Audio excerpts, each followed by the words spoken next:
Hi, good morning, everyone. We are having today a lot of hot topics. I think the main topic is European defense. Last year we made a historical decisions that Europe is taking bigger responsibility of the NATO's conventional defense, and also we decided NATO's defense planning process targets for each country. The plan is clear. We made also decisions on 5% spending target. So now we are assessing what is the development of each country, and everyone knows the urgency. We have to do a lot because after the Ukrainian war there will start kind of a tense situation in security between NATO and Russia. So and I think that we are on the right track, but there's a lot of work to be done for European allies and Canada. What comes to the Arctic, of course, from Finnish perspective, we have always kept the Arctic crucial for European security. But now we are really warmly welcoming the new focus to Arctic, because the Arctic defense and deterrence, that's not only security for Arctic allies, it's a security for whole alliance, also for North America, like United States officials and politicians have now said. So Arctic Sentry is a good start for that. But there has to be done a lot more also in that field. What comes to Ukraine, Russia is not showing any will to the peace. They are continuing the war, even though their economy has started to suffer heavily, and they are getting a lot of losses also in the battlefield. So I think now is the crucial time to keep on supporting Ukraine even more and show Putin that West is not dropping back. And also put harder sanctions to Russian economy, because they are now suffering.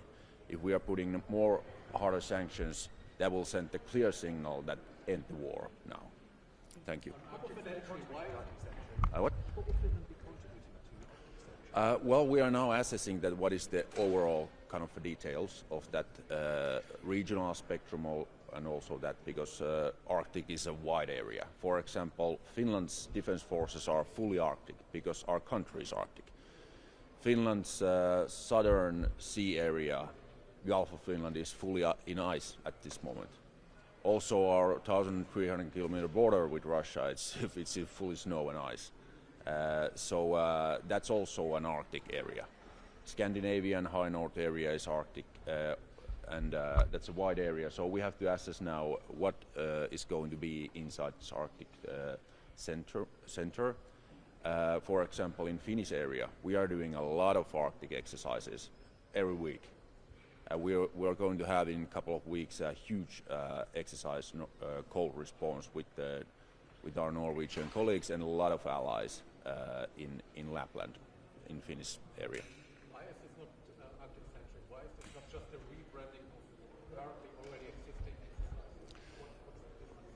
exercise? Well, we will be assessing that with SECR, so I'm not taking any comments on details, but I think that the same method what was in the Baltic Sentry and Eastern Sentry also, that we are combining all the exercises from national side exercises, putting a lot of new technologies, capabilities, and getting comprehensive approach to those areas. That's a good way to have a kind of some kind of a more input in that field. Would this also be enough to protect Finland from U.S. ambition? Well, I think that all the NATO allies agree that NATO has to do a lot more for Arctic deterrence and defense. So I think we are at the same track on here. What is Finland planning to get in terms of defense innovation from the exchange with Ukraine's president? I think Federer is a great minister. His mindset is technology driven, and that's a good way to go forward. And Ukraine's technology and industry innovations are leading the whole European industry at this point. So we are also starting a deeper cooperation with Ukrainians in the industry and technology, especially in drones. Yes. That's it.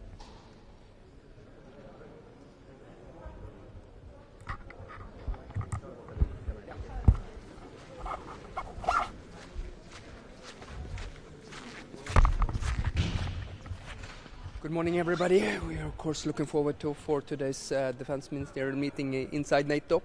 I think this is going to be an important stepping stone for Ankara meeting later on this summer. Let me say that Sweden is fully committed to reaching the 5% in defense investment already by 2030. I also foresee a lot of discussions today in regards to the alliance role and force posture in the Arctic, which is very natural since we're seeing that Russia has been stepping up its activities in the Arctic. Sweden certainly stands ready to contribute to an Arctic Sentry. We are one out of 7 allies who are an Arctic country. We have assets and capabilities that we can bring to the table. In regard to that as well, Sweden is as the framework nation for FLF Finland. We are stepping up activities also when it comes to FLF Finland, and this is something we're doing a very close collaboration together with the host nation Finland. We are also, I foresee that during cold response in March we're going to be having a lot of activities that's also going to speed up the activities of FLF Finland, which is also part of the alliance force posture, so to speak, in the Arctic region. Finally, as well, of course, we also look forward to the NATO Ukraine Council meeting today, and Sweden is also going to be announcing that we're going to do our 3rd Pearl package to the Ukraine. We think that Pearl is important in order to procure defense material from the Americans that we can send to the Ukrainian quickly, especially when it comes to air defense and interceptors for some of the air defense systems that we actually don't produce in Europe. Please, if you have any questions. Why is this more than just a rebranding of currently existing exercises? Well, I think we need to step up activities there due to the Russian activities that we've been seeing growing. We also see China being more present there, predominantly with resource vessels. I think it's good if we think through what role the alliance should play up in the high north, of course, with Sweden and Finland now inside the alliance. I think it's natural that our focus also goes up more in the Arctic region. We're also drafting in Sweden a new Arctic strategy in order to be more cognizant and aware of, especially when it comes to situational awareness. I think that the assets and capabilities that we need for the Arctic predominantly are based on situational awareness. It can be space-based assets, or it could be maritime assets or aerial assets. Sweden has already contributed to doing exercises on Greenland with our home guard. Please. No, I think it's natural over time because we've been seeing that Russia has been resettling itself on some of the military infrastructure and facilities that they used during the Cold War. And then us, of course, being an Arctic country, we feel it's very natural for us to contribute. So that is very natural. We've been in very close dialogue also with Denmark in regard to Greenland on that one. Greenland's minister is here today. Mm-hmm. The first time for a ministerial. Mm-hmm. Why did it take so long? I know Sweden hasn't been a member for very long. Yeah. Why does it take so long to bring Greenland to the table when Greenland has been the issue? Well, I think that's a matter for Greenland and Denmark to discuss. I can just say that we had a very fruitful meeting a couple of weeks ago in the NORDEFCO format where both the Greenlandic foreign minister and, of course, the Danish defense minister was there. This morning, actually, where also all the 5 Nordics are meeting just after I'm done with this doorstep. Last question, please, if any. No? Okay, thank you.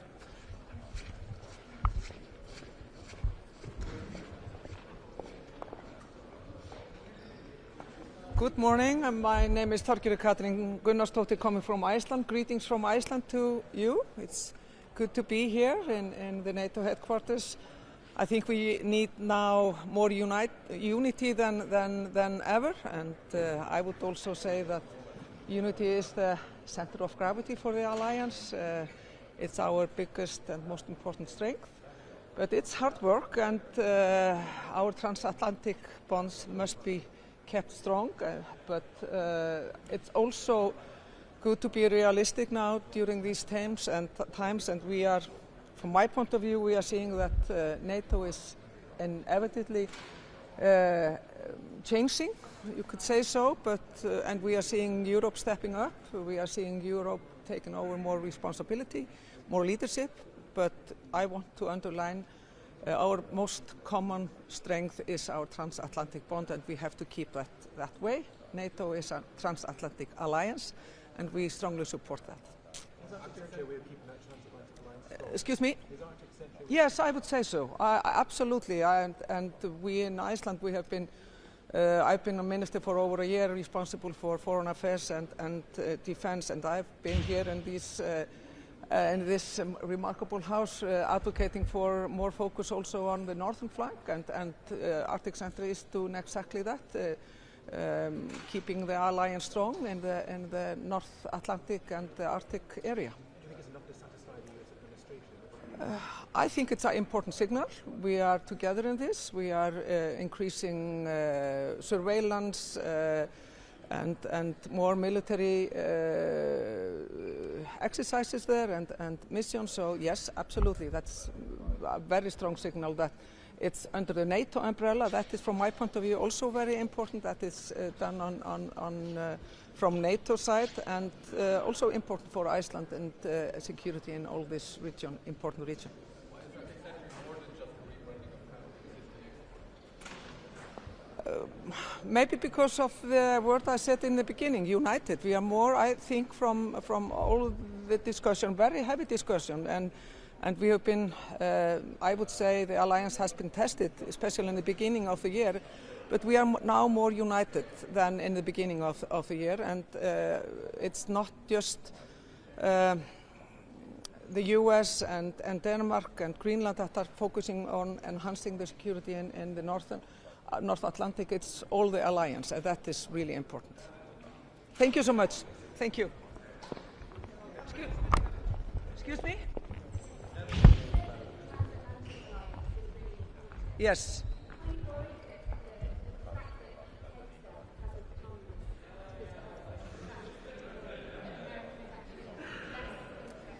No, sadly for him, he is missing a good party, but of course it's always better that the ministers attend here, but I will not describe it as a bad signal. We have, as I said, from the beginning of this year, we have been tested, but I think now the alliance is stronger than in the beginning of the year, and you know, we are focusing now on the North Atlantic, but I want also to underline we cannot allow us to have a lesser focus on the eastern flank. Remember, Ukraine is fighting for Europe's freedom and sovereignty, so we have to support them and secure a long and just and lasting peace. Thank you so much.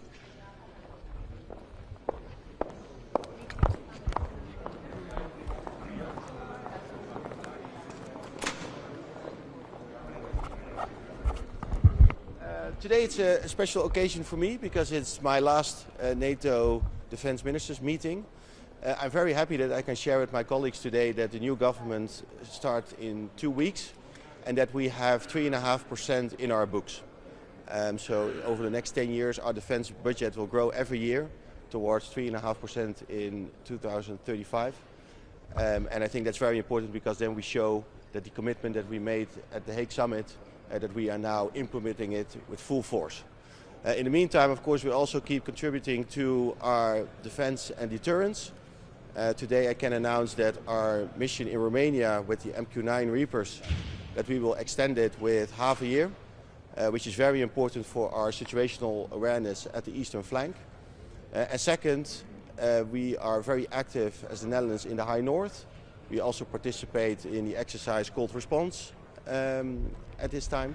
And I think it's very important over the last few weeks that a lot of effort has been made to bring it all under one umbrella, Arctic Century, because we as the Netherlands, but I think many allies, we all share and we all agree that the High North is of strategic importance and that we all should make a contribution to our collective defense there.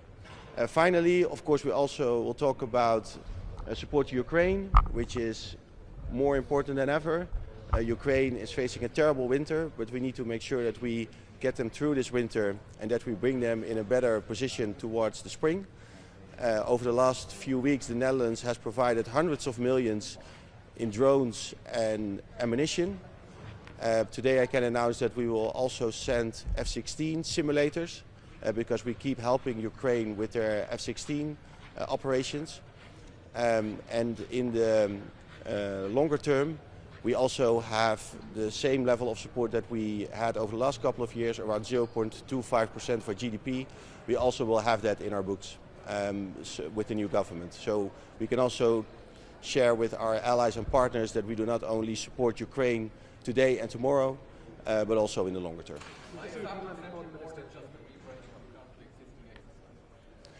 Of course, what we are doing right now is that we bring all the different efforts that we do in the High North, which many people are unaware of, we bring it under one umbrella, and I think that is important because we need to do it in a coordinated way. But of course there are also discussions ongoing what we should do in addition to that. And we are working on that. The Netherlands is also involved in those discussions. We are very open to also make further contributions, but of course it takes more time to work that out in more detail. We've just seen the Foreign Minister.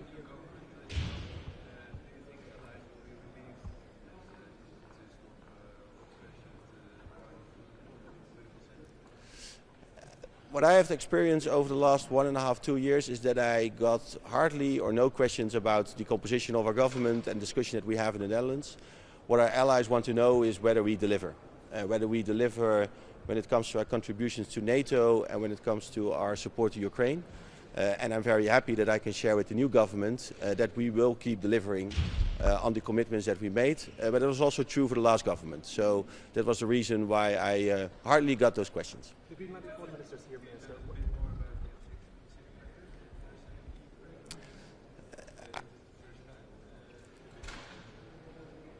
So the reason why I don't want to share too many details is because that's also, of course, valuable information for Russia.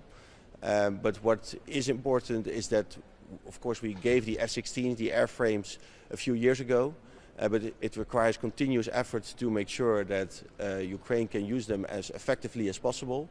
And because the F-16s are used so intensely for mostly the air defense, of course it's very good if the pilots can practice as much as possible in the simulator and not in the airplane itself. So that's why this contribution is very important. But I don't share more operational details because we don't want to inform Russia.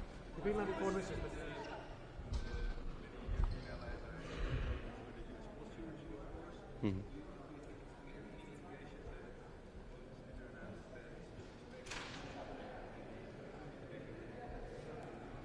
I think what for me is the most important is the no surprise policy that has been agreed between the NATO Secretary General and his team and the United States.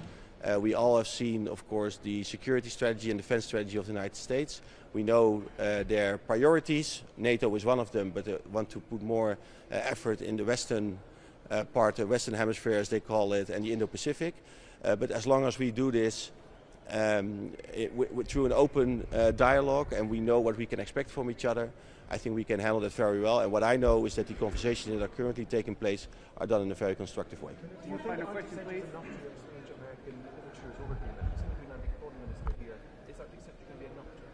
Can you say it once more? Sorry. At least what I understood, both from my Danish colleague, but also from NATO Secretary General, is that after Davos, of course, when this framework was agreed upon, this has been working out, the details are worked out in a very constructive way. So I think it's very good that now when it comes to Arctic Sentry that the various elements of that are further discussed and on the military side are worked out in more detail. And what I understand is that it's been done in a very constructive way, so that I'm fully confident that this will also meet the concerns of the United States, because it's also we share the same concerns. We do see the strategic importance of the High North and also the threat by Russia and also the interest of China in this area. So we need to make sure that we protect that. Minister, are you tired of being one of the only countries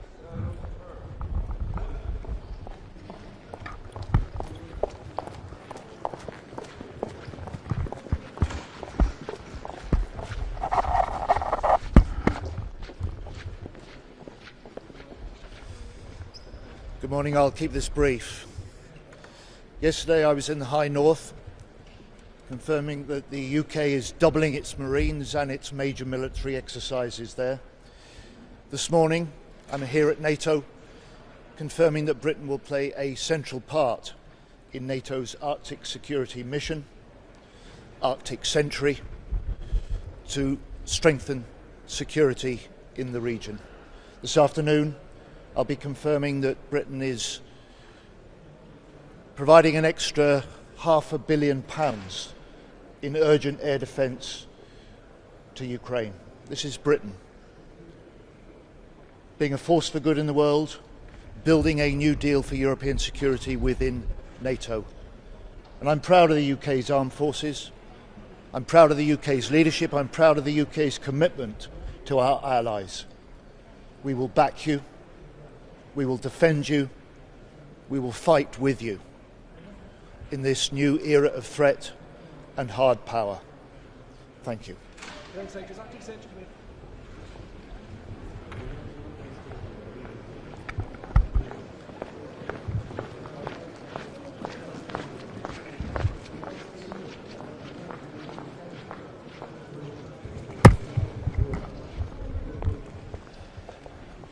Good morning. It's an early morning and of course a very important day for us. We will have an overview how the situation is with the defense spendings. Estonia has gone already to more than 5% with the core defense spendings starting from January this year. We will stay there and even go close to 6% in 2-3 years. So we are doing what we promised.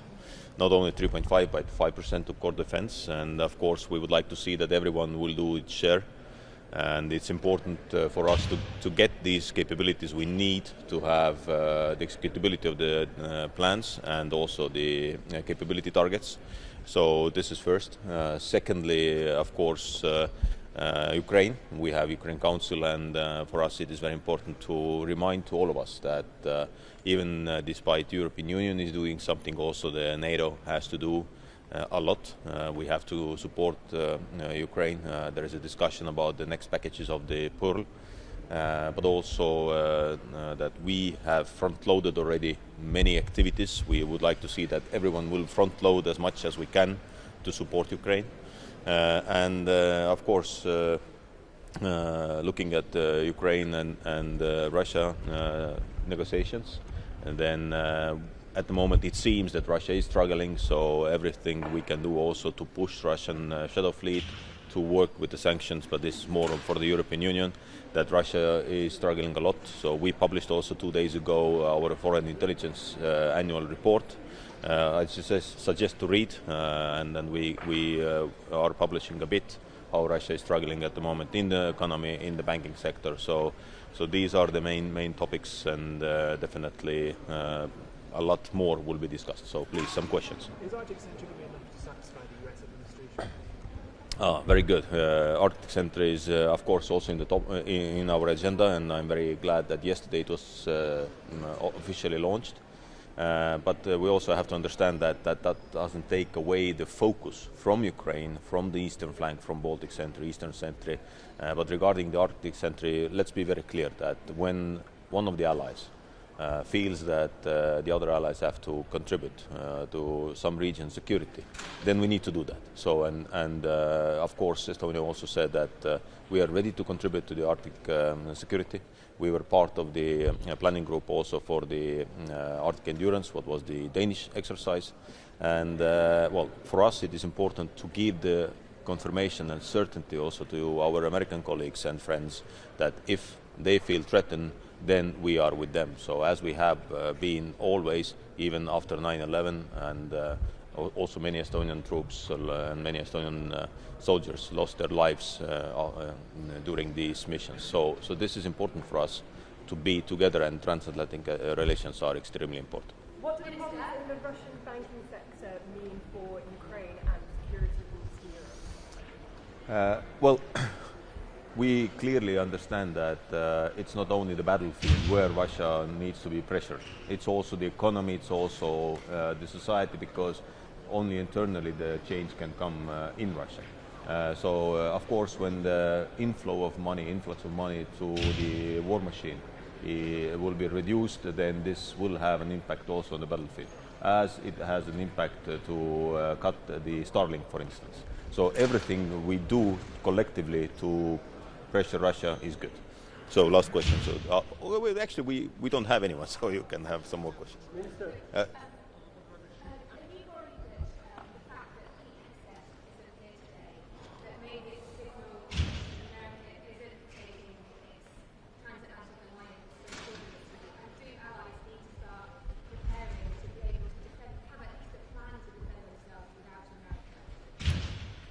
NATO has plans, regional plans. We have capability targets. Each one will do its role. I have not heard from any American politician or military personnel that America for the United States. It is. They have always said that personally to me. Pete has said that many times, also here in the room. So I would not draw a lot of conclusions from one meeting, but I'm very, very confident. And I had a meeting also yesterday with Mark Rutte, and we discussed also that topic, and we both understand very similarly that US is an important ally, and Europe is important for US as US is important for Europe. So last question. So, Minister, your country contributes a lot to Ukraine. Others in NATO don't, like France, for instance, with the program. Aren't you frustrated by this situation? And what is your message to these countries? Yes, Estonia is doing a lot, and we've done that from the very beginning from the war. So we sent the javelins even before the full-scale war started. This helped a lot for Ukrainians to maintain and to keep Kiev. Since then, we've basically contributed at least 0.25. What we have said also from the very beginning, that by calculation, this is the minimum what we have to do. Of course, we've had also different overviews. Now also we have the very good overview about the assistance to Ukraine. Of course, we would like to see that fair share, burden sharing is something that everyone understands, that everyone will contribute, because Ukraine's security at the moment is still the important one to have the Europe secure.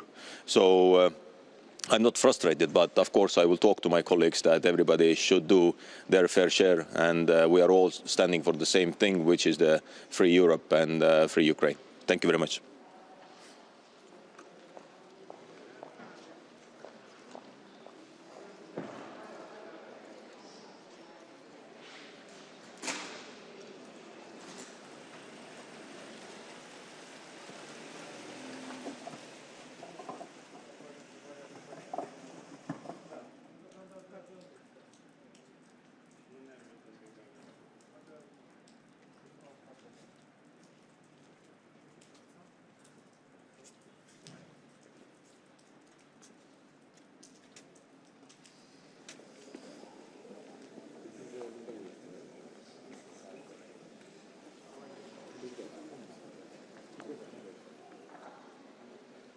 So, good morning. I'm Rutte, Minister of National Defense in Romania and the Vice Prime Minister for the Romanian government. I think that the messages should be very clear. We are here to act. We are not here to wait.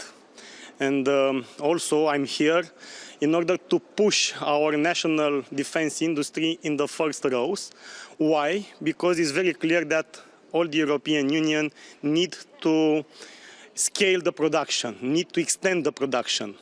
And by extending the production, we should and we could do this if we can put in the same room all the capabilities from all the other countries. European Union, the European Commission, provided in the meantime some financial instruments, like it is SAFE now, like it was ASAP, but it's very clear that not always only the money can solve the problem, because the main situation and the main constraint is the speed. Speed is the key right now. And in Romania, for example, by using SAFE mechanism, we will bring to life some governmental national companies from the defense industry. And once those companies are brought to life and we introduce some new technology in those companies should contribute and could contribute in some European production chain. And by extending the European production chain, it's very clear that we can extend the production for the entire European Union. Yes, inside European Union, yes, in collaboration with NATO, yes, in strong relation with the United States, but having in mind one very clear aspect. Europe should be able to protect Europe. What will be your contribution to the Arctic Sentry? We'll analyze, it was just announced. We are in the same time on the eastern flank, and we are asking for a fair distribution of resources along the eastern flank. We know how the situation was with Russia on our territories, and I think it's very important to protect the entire border, also the north, also the east, and contributing with everything we can in the zones where the situation is more stringent for those countries. So I think it's a good thing that it was announced that North-centric. We will analyze in the next period how we can contribute also into that North-centric, but the hot point on our side is the eastern flank, but the entire eastern flank from the Baltic Sea to the Black Sea. Do you have any indications that it could cost capabilities to the Eastern Sentry? No, I do not have some information for the moment. Thank you. Thank you. Thank you, sir.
NATO-Treffen.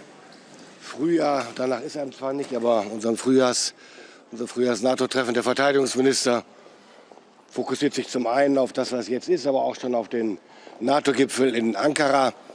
Und die NATO-Länder haben in den letzten 1,5 Jahren deutlich nachgelegt, gerade die Europäer, was ihre Rüstungs- und Verteidigungsausgaben angeht.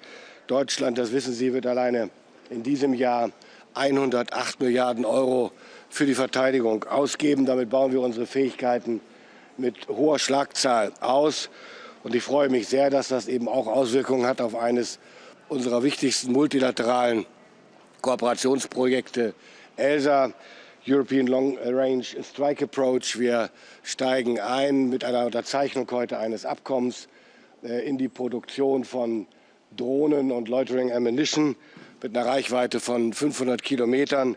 Die werden interoperabel sein, das heißt, wir können gemeinsam warten, beschaffen, üben und weiterentwickeln. Das ist wichtig angesichts der Herausforderungen, die vor uns liegen.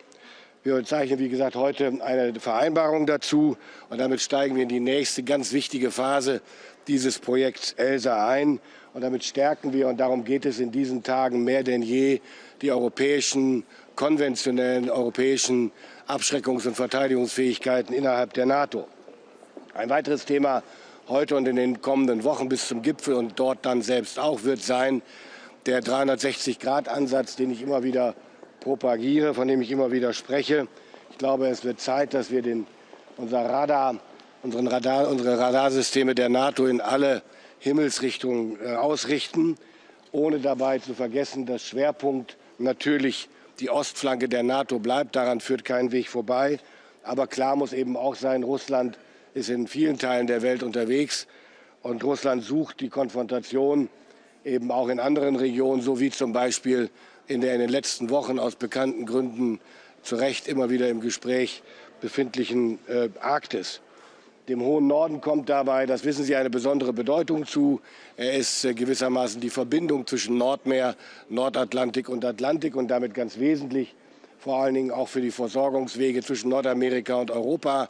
Das hat eine zentrale Bedeutung. Militärgeschichtlich, militärstrategisch wissen wir das seit dem Ersten Weltkrieg schon. Und die Tatsache, wer ist hier unterwegs, wer sichert für sich oder gegen andere, diese Routen ist von zentraler Bedeutung für die NATO-Staaten. Und deswegen ist Russland in der Arktis als stärkster maritimer Akteur etwas, womit wir uns beschäftigen müssen. Wir tun das auch seit Jahren schon.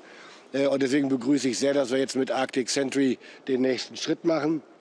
Als Bundeswehr waren wir wie andere NATO-Partner auch in der Vergangenheit immer wieder in der Arktis im Einsatz und haben dort geübt. Wir haben mit unseren Partnern an verschiedenen größeren und kleineren See- und Infanterieübungen teilgenommen. Und nicht zu vergessen die maritime Sicherheitspartnerschaft zwischen Kanada, Norwegen, Dänemark und Deutschland, von mir vor 1,5 Jahren initiiert. Wir sind mit Island im Gespräch. Viele Beteiligte interessieren sich für diese Partnerschaft, weil es eben um ein kooperiertes Vorgehen geht. Ich habe es gestern schon gesagt, Deutschland wird sich selbstverständlich an Arctic Sentry beteiligen. Wir haben dabei auch einiges zu bieten, wie Sie wissen, vom Seefernaufklärer P8 Poseidon, A400M, U-Boote, Fregatten, Eurofighter oder eben auch unsere Fähigkeiten zur Luftbetankung. Dann habe ich noch eine Mitteilung zu machen. Wir schauen heute nicht nur auf den NATO-Gipfel, meine Damen und Herren, sondern auch noch ein bisschen weiter. Sie wissen, dass im September die Spitze des NATO-Militärausschusses gewählt wird. Ich freue mich sehr, dass wir als Bundesrepublik Deutschland mit Generalinspekteur Carsten Breuer einen exzellenten Kandidaten für diesen Ausschuss haben. Gerade jetzt hat dieser ohnehin schon wichtige Vorsitz besondere Bedeutung. Und Deutschland und Europa haben in der NATO in den vergangenen Jahren erkennbar deutlich mehr Verantwortung übernommen. Und auch dafür steht General Carsten Breuer. Er hat in den vergangenen Jahren einen wesentlichen Beitrag dazu geleistet, die Verteidigungsfähigkeit Deutschlands voranzubringen. Ich arbeite ausgezeichnet mit ihm zusammen, sehr vertrauensvoll. Wir haben gemeinsam den Aufwuchs der Streitkräfte gewährleistet und die Fortschritte erzielt bei der Ausstattung der Soldatinnen und Soldaten. Auch hierbei war er ein wesentlicher Antreiber. Innerhalb der NATO, auch das ist bekannt, hat sich General Breuer aufgrund seiner analytischen Fähigkeiten und seines Weitblicks gerade mit Blick auf die Bedrohungslage in Europa einen Namen gemacht und wird hoch geschätzt und hat deshalb zahlreiche Unterstützer. Ich bin sehr froh, dass ich mich mit dem Bundeskanzler und mit dem Außenminister dass wir sehr schnell darauf verständigt haben, Carsten Breuer zu nominieren. Das vielleicht auch von meiner Seite soweit. Und dann eine Bemerkung verbunden mit einer Bitte. Die Olympischen Winterspiele in Italien sind in vollem Gange. Und wer sich die deutschen Medaillenerfolge bis jetzt anguckt, der wird nicht umhin kommen festzustellen, dass entweder die Medaillen von deutschen Bundeswehrsoldaten, Sportsoldaten errungen wurden oder aber mindestens Bundeswehrsoldaten beteiligt waren an den Medaillen. Also keine Medaille, keine deutsche Medaille ohne Bundeswehr-Sportsoldaten. Was ich vermisse, ist in den deutschen Medien gelegentlich ein Hinweis darauf, dass es sich um Sportsoldaten handelt. Sie machen ihre Karriere bei der Bundeswehr, sie studieren oder machen eine Ausbildung. Und ich finde, Sie haben es verdient und die Bundeswehr auch, dass, so wie das in anderen Ländern auch üblich ist, darauf hingewiesen wird, dass es sich um Sportsoldaten handelt. Sie sind stolz darauf und ich bin es auch. Ich wäre Ihnen sehr dankbar, wenn Sie das gelegentlich berücksichtigen könnten. Is Arctic Sentry enough to satisfy US concerns over? Is Arctic Sentry going to be enough to address US concerns over Greenland? Well, it's not only about US concerns. These are mutual concerns about the security of the Arctic. And it's not only about Greenland, it's about particularly about the Arctic. So I'm absolutely convinced, given the fact that the NATO is leading this operation, this mission, that it would be enough for everybody. Inwiefern ist denn Arctic Sentry mehr als eine bloße Umbenennung von bereits existierenden Manövern und Übungen? Weil es das schlicht nicht ist. Es ist keine Umbenennung von irgendetwas. Es ist mehr. Mehr Partner beteiligen sich. Und das ist gut so. Ich habe vor 2 Jahren, als ich in Norwegen war, schon auf die Bedeutung der Arktis für uns als NATO, aber auch als Europäer hingewiesen. Von daher ist es folgerichtig jetzt, dass die NATO das tut. Und ich freue mich sehr darüber, dass sich so viele daran beteiligen. Halten Sie den Konflikt mit Grönland jetzt mehr oder weniger entschärft? Ja. Herr Minister, die Umstrukturierung der NATO vergrößert den europäischen Einfluss, auch bei den Sternen, bei den Generalssternen. Was bedeutet das für Deutschland? Was ist da Deutschlands Rolle und was kostet das Deutschland? Die Frage nach dem, was es kostet, interessiert mich eigentlich, wenn ich ehrlich bin, am wenigsten, weil wir hier über Notwendigkeiten reden, unsere Rolle in der NATO sichtbar zu machen. Das ist auch Wille der NATO-Partner. Deutschland ist die größte Volkswirtschaft in Europa und der größte NATO-Partner eben in Europa auch. Von daher ist es folgerichtig, dass in dem Maße, in dem sich amerikanische Streitkräfte aus bestimmten Kommandostrukturen zurückziehen und diese quasi an die Europäer gehen, dass dann eben auch Deutschland seinen Part spielt. Und das tun wir in Abstimmung mit den Partnern. Minister, we've just seen the American Undersecretary sort of slip in as you were talking. Pete Hegseth isn't coming to this conference. Are you disappointed? And do you think that Europe actually needs to genuinely be ready to defend itself, maybe without America? No, I'm not disappointed. I know everybody, each of us has a full agenda. And one time the American defense minister is here and one time not. So it is his decision and his duties he has to fulfill. Anyway, and the role of the United States when it comes to the Convention of Deterrence and Defense in Europe is quite clear. The history shows us, the history of the last decades, that the US took a lion's share of what has to be done for the European Convention of Deterrence and Defense. And now the time has come that Europeans take over more and more, step by step, in the years to come. This is absolutely normal and natural. I understand and I support this direction. The main thing from my perspective is NATO and USA are member of NATO and they will remain member of NATO. But to keep this, in order to keep NATO transatlantic, it is necessary to make it more European, to take over more European responsibility, and at the same time being able to rely and to trust, and this is what we do, on the nuclear deterrence which has been provided for decades by the US. Herr Minister, der ukrainische Präsident hat gestern gesagt, dass es für die Ukraine ein konkretes Datum für einen EU-Beitritt brauche, damit die Ukraine einen Friedensvertrag unterschreiben kann. Ist das für die Bundesregierung denkbar, dass es so ein konkretes Datum wirklich gibt für den EU-Beitritt der Ukraine? Ein konkretes Datum ist immer denkbar, aber welches soll das sein? Also darüber wird zu reden sein, das macht man nicht zwischen Tür und Angel. What are your expectations of today's UDCG meeting? My expectations are quite clear. We need more support for Ukraine. What we are seeing in Ukraine is attacks by Russia, which has nothing to do with military strategy. It's just terrorism against the civilian population of Ukraine. So it is necessary to ramp up the support for Ukraine in terms of self-defense, priority 1, and self-defense, priority 2. So this is what we need to talk about today. My colleague, the Foreign Minister of Germany, and me, Joe Wadefull, we signed a letter yesterday, the third letter with regard to that, to all our allies and partners to support Ukraine more intensively and again to have a look in the own stockpiles for what we can do, and if there is nothing left in the stockpiles which can be provided to Ukraine, it's about giving money. So like we did last year, we achieved 1 billion euros last year for procuring more air defense for Ukraine, and this is what we are going for once more with our letter. Gibt es irgendetwas Konkretes, was Sie sich von der Münchner Sicherheitskonferenz erhoffen, erwarten? Jetzt sind wir erstmal beim NATO-Treffen hier in Brüssel. Wir haben eine volle Agenda heute. Die Münchner Sicherheitskonferenz beginnt dann morgen. Ich freue mich, viele Kollegen aus der ganzen Welt wiederzusehen und hoffe auf eine gute Atmosphäre, die ganz klar adressiert, worauf es jetzt ankommt.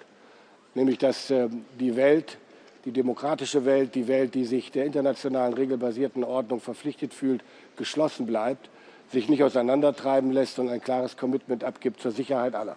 Sir, do you think that concerns by Romania and other Eastern allies that Arctic Sentry could hurt Eastern Sentry and the defense of the eastern flank, are they justified? I can understand that because it's clear if something happens like that, everybody is maybe concerned about anything could be done left in another place.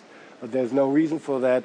These are different operations, different missions, and each of them will be fulfilled. Vielen Dank für Ihre Fragen. Thank you.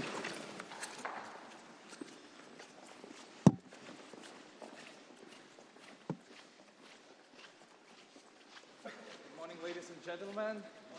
Lithuanian Minister of National Defense, Mr. Robertas Kaunas. Good morning, everyone. As Lithuania's defense minister, I want to be clear. NATO has had too many wake-up calls. Lithuania leads by example. We invest 5.38% of GDP to our core military needs, the highest level in all NATO countries, because there are no alternatives. We invest not because we want war. We invest because we want peace, and peace requires real military capacities. I encourage all NATO countries to meet 5% of GDP next year. Putin will not stop by itself. He must be stopped, and he understands only language of strength. Thank you. Thank you very much. Yes.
So, good morning to see you all, and let me, by way of introducing, say, hey, I'm really looking forward to today's meeting with the defense ministers.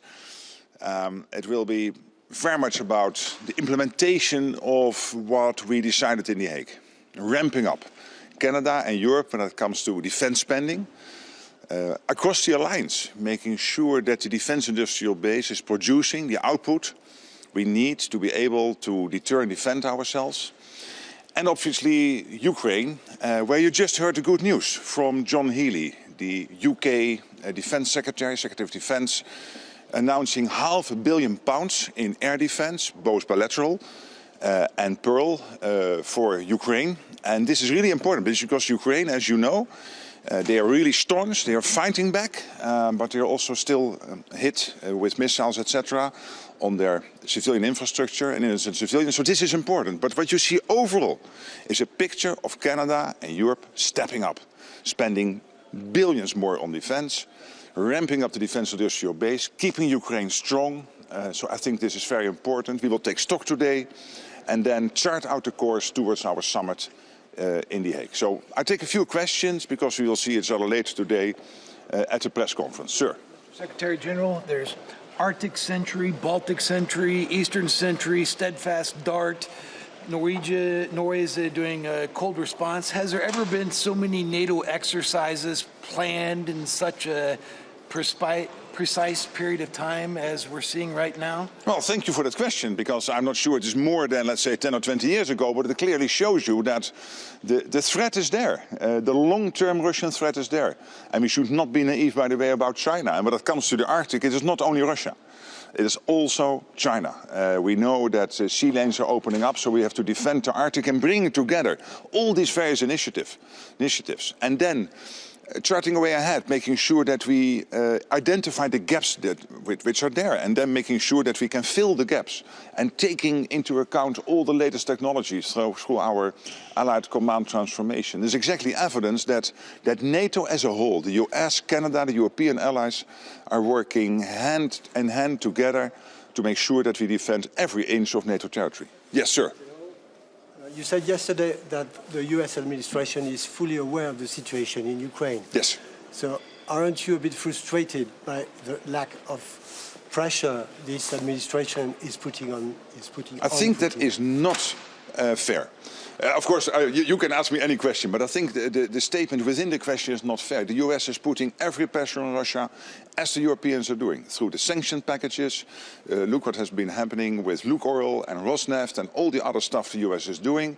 The US is still delivering crucial air defense and other lethal weapons into Ukraine through this Pearl program, so paid for by Canadian, European allies and partners. And the US is leading the peace effort. And there is only one country, the most powerful nation on earth, the US, which can do that under the leadership of President Trump, breaking the deadlock with Putin, getting the peace process going. So I really think the US is doing exactly what we need when it comes to Ukraine. Greenland question off the table now. Well, what I discussed in Davos, but also what we discussed within Europe, with our partners in Canada, our allies in Canada and the United States, is that we have to defend the Arctic. This is Greenland, but also the whole Arctic. And the good news, I think, yesterday is with the launch of Arctic Sentry, that we will now bring together all the assets which we have currently available in the Arctic, getting the whole picture, getting NORAD involved, US NORSCOM involved, EUCOM involved, and all the European allies together to make sure that we defend the Arctic against, as I said, the opening up of sea lanes, Russia increasingly active there, but also China. Are you actually concerned, Secretary General, that this renewed focus on the Arctic could pull focus somewhat from NATO's eastern flank? No, NATO is so strong that we can do both, and we have to basically have a 360-degree approach to any threat against NATO territory. And Eastern Sentry, making sure that our eastern flank is secure and strong, and we have seen the drone incursions in Poland early September. We have seen what happened in Estonia a couple of weeks later in September with the MIRT from Russia into Estonian airspace. So we have to make sure that we defend every inch of Allied territory. So Eastern Sentry is important, Baltic Sentry, making sure that we protect the undersea sea cables and critical infrastructure, but of course also the Arctic. And this is Greenland, but also the rest of the Arctic, Norway, Finland, Sweden, Denmark through Greenland, Iceland, Canada and the US, focusing of course primarily on the area where our Supreme Allied Commander is working with. Sure. European allies are buckling up now for a while for the US posture review. Do you think Elbridge Colby today will have a reassuring message that it won't be as bad, as big, as fast as expected? Well, what I see happening over the last year is the US and Elbridge Colby has been important here because he has always been an advocate of Europe stepping up. The US leadership team under the leadership of President Trump and Secretary Hagsett, Secretary Rubio, indeed also Under Secretary Colby, they have always consistently pleaded for Europe doing more, Canada doing more, taking more care of the defense of NATO territory, of course in conjunction with the United States. And I predict that longer term you will see, of course, the nuclear umbrella as the ultimate guarantor of our security here in Europe and Canada, but also a strong conventional presence of the US here in Europe, which is crucial. We all know this. And NATO is not only there to protect Europe and Canada, it's also there to protect the United States. And for the United States to be secure, you need a strong and secure Arctic, a secure Europe, but also a secure Atlantic. So we are in this together. This is how this alliance was founded 77 years ago in 1949. Final question, and then we'll see each other at the... Are you expecting tension in the room today between Denmark and the US over Greenland, or have you managed to sort of ease the alliance through that crisis?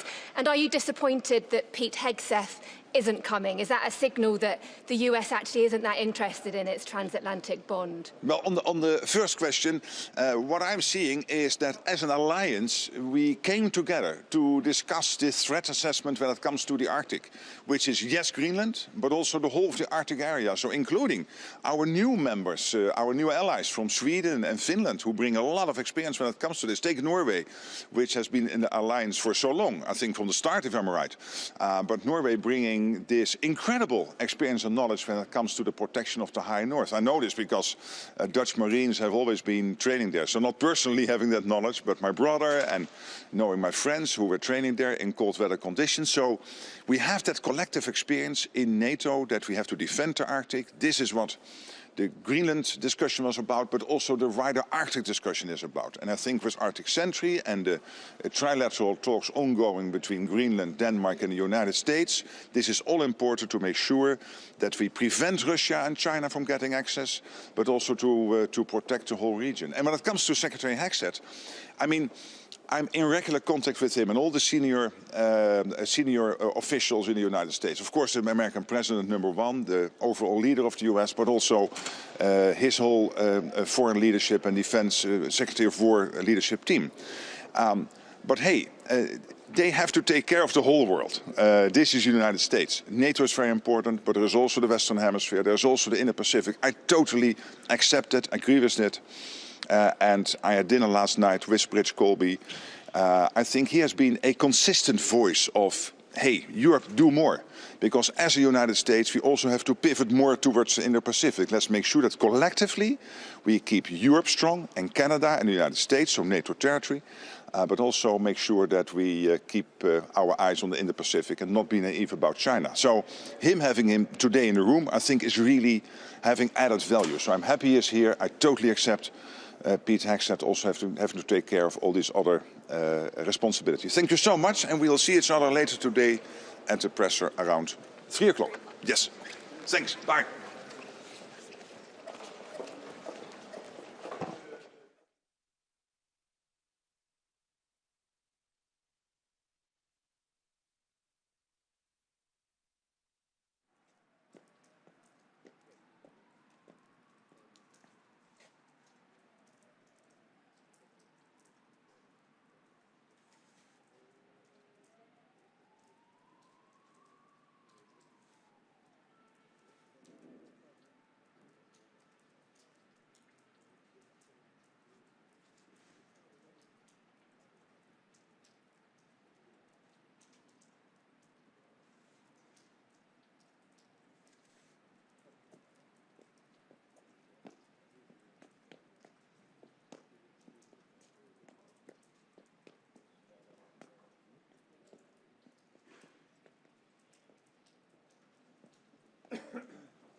Bonjour à toutes et tous.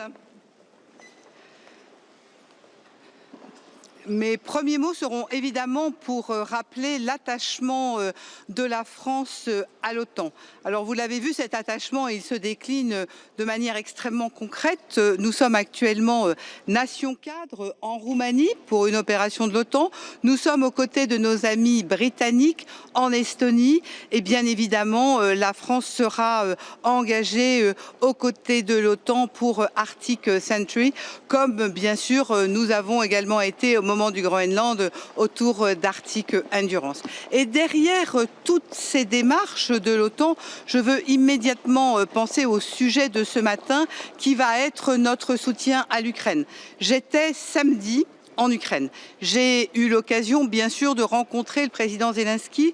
J'ai eu l'occasion de travailler avec mon nouveau collègue, Monsieur Fedorov, avec lequel j'ai pu mesurer évidemment l'engagement des Ukrainiens et rappeler l'engagement des Européens que nous sommes, qu'il s'agisse d'accompagnement en matière, bien sûr, d'armement, mais qu'il s'agisse aussi de la capacité à être aux côtés des Ukrainiens qui aujourd'hui sont les leaders en matière de production de drones et qui veulent s'engager dans des échanges constructifs. Et ces échanges constructifs, nous les mènerons également dans le cadre de la coalition des volontaires pour les garanties de sécurité. Vous savez que le siège de la coalition des volontaires, l'OHQ, est à Paris. Et enfin, en ce qui concerne l'OTAN, je voudrais évidemment insister sur l'importance que nous avons à travailler les uns avec les autres et à nous engager durablement. Et c'est le sens des discussions que nous aurons ce matin avec ce pilier européen. Vous vous souvenez qu'il y a 4 mois, ici, Pitexet disait « les Européens devront être en capacité d'assumer leur sécurité ». Eh bien, nous allons le faire, nous avons commencé à le faire et c'est le sens des discussions que nous aurons, je n'en doute pas, ce matin. Hier, nous étions ministres européens de la Défense réunis ici à Bruxelles et beaucoup d'entre nous ont évoqué ce sujet. C'est cela, l'engagement du pilier européen de l'OTAN. Merci à toutes et tous. Madame la ministre, merci beaucoup.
let's start with the handshake. Okay.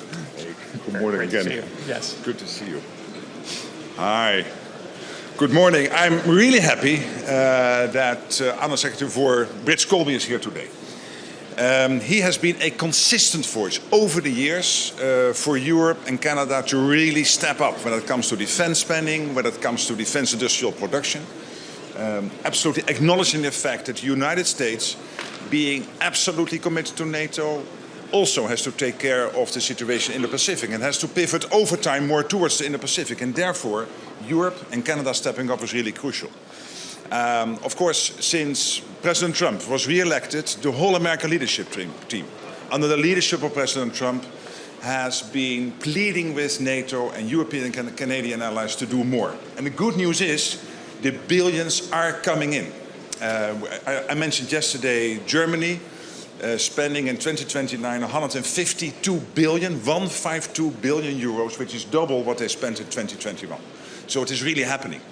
And that's crucial. So President Trump's leadership, Secretary Hegseth's leadership, your leadership in all of this is highly recognized. We are very happy to have you here today, sir, in the meeting, and we are really anxious to listen to you and have a great discussion. But again, thank you for coming. Thank you. Thank you, Mr. Secretary General. It's an honor to be here to represent the Department of War and Secretary Hegseth.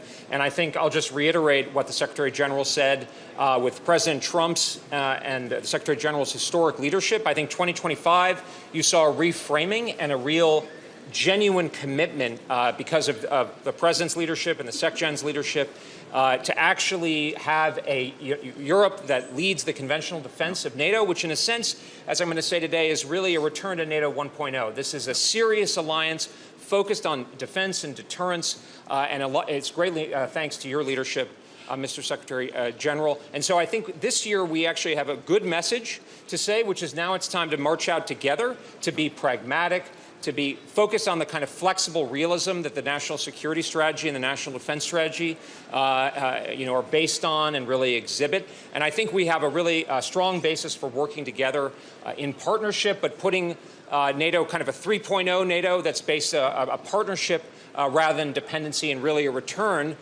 to what NATO was originally intended for. Absolutely. Thank you so much. Thank you. Great. Okay. Thanks.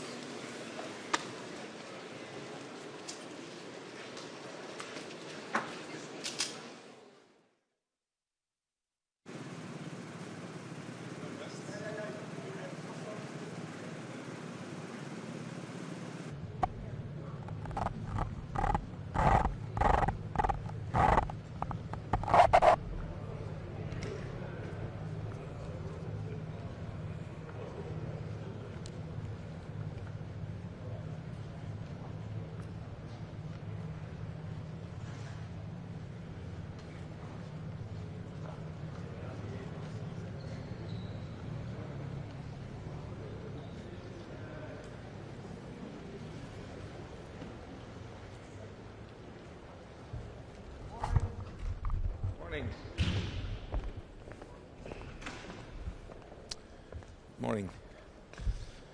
I'm very happy to be here. Belgium supporting Arctic Sentry. It's a very good day that we're making in a NATO operation out of it, another European operation. I think it's good that we work together and that we stop having some food fights over the Atlantic. It's better to work together, so it's a good day for NATO that we launched today Arctic Sentry, and Belgium is always ready to help and to also collaborate on this operation. So good thing. On the forward mobility enablement, Belgium will take its lead as a host nation. With Antwerp, Bruges, Zeebrugge, we have one of the biggest ports of Europe, so it's very important that we help NATO, help American, British, Canadian troops to also get that forward mobility at the right time, at the right place, at the east frontier of the NATO territory. So also on forward mobility and enablement, Belgium will take the lead together with the Netherlands and Germany. So that's also something that is going really fast, and that's also positive. Thank you. Different fights across the Atlantic, Minister. Do you think this Arctic Sentry would be enough to satisfy the US? Yeah, it has been concluded with the US. So.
Good morning.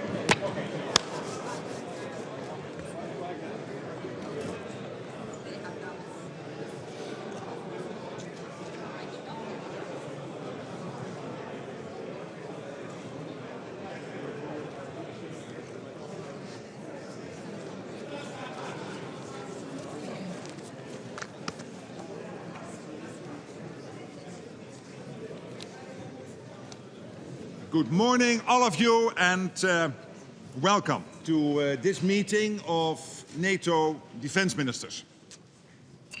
Today we will address how we are further strengthening and adapting our deterrence and defense, and of course continuing our support for Ukraine. We are already seeing significant increases in Allied defense spending. Investment is up by tens of billions. And we will review progress on the 5% defense investment commitment agreed in The Hague last year. We will discuss enhancing our deterrence and defense posture. That includes integrated air and missile defense, strengthening our command and control, improving our readiness, as well as our ability to deploy and sustain forces through host nation support. We will also take stock of our work to enhance the defense industrial base across the alliance, to ensure that our militaries have the capabilities they need to keep our people safe. All this is essential for our shared security across the alliance, from the south to the high north and Arctic, from the east to the west. NATO is always on duty to deter and defend. This is why we have just launched Arctic Sentry, giving Russia's increased military activity and China's growing interest in the high north. We will also discuss our continued support for Ukraine. As the United States continues to drive efforts to bring the war to a just and lasting end, Russia continues to pursue civilian targets, including energy infrastructure. So it is still essential that allies continue to step up support, including through NATO's Pearl initiative. It is ensuring that essential US equipment is delivered to Ukraine, paid for by allies and partners. This afternoon we will hold a meeting of the NATO-Ukraine Council. We will be joined by Defense Minister Mikhailo Fedorov, and he will brief us on the situation on the ground and on Ukraine's long-term needs. We will also be joined by the Office of the EU High Representative as we work closely with the European Union on Ukraine and, of course, on so many other issues. Ukraine's security is linked with our own. We must ensure that when this war ends, Russia will never try again to invade Ukraine. This concludes this public part of our meeting. I want to thank the media for joining us, which means, could you please leave the room? Thank you.